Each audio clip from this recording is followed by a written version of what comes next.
ika-143 kabanata.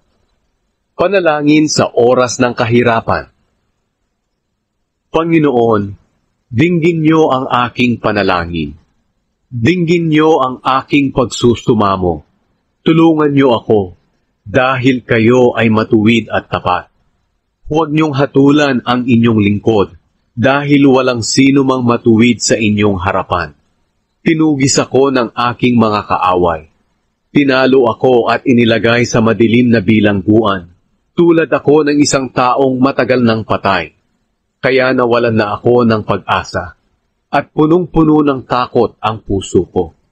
Naalala ko ang inyong mga ginawa noong una. Pinagbulay-bulayan ko ang lahat ng inyong ginawa. Itinaas ko ang aking mga kamay sa inyo at nanalangin.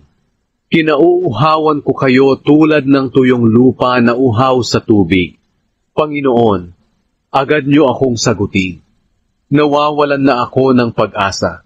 Huwag niyo akong layuan, baka ako'y mamatay. Bawat umaga, ipaalala niyo sa akin ang inyong pag-ibig dahil sa inyo ako nagtitiwala.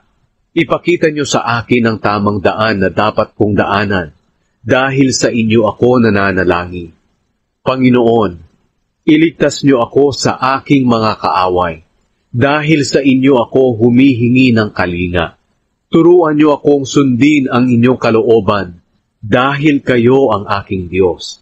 Patnubayan sana ako ng inyong butihing espiritu sa landas na walang kapahamakan. Iligtas niyo ako, Panginoon, upang kayo ay maparangalan. Dahil kayo ay matuwid, iligtas niyo ako sa kaguluhan. Alang-alang sa pag-ibig niyo sa akin na inyong lingkod, lipulin niyo ang aking mga kaaway.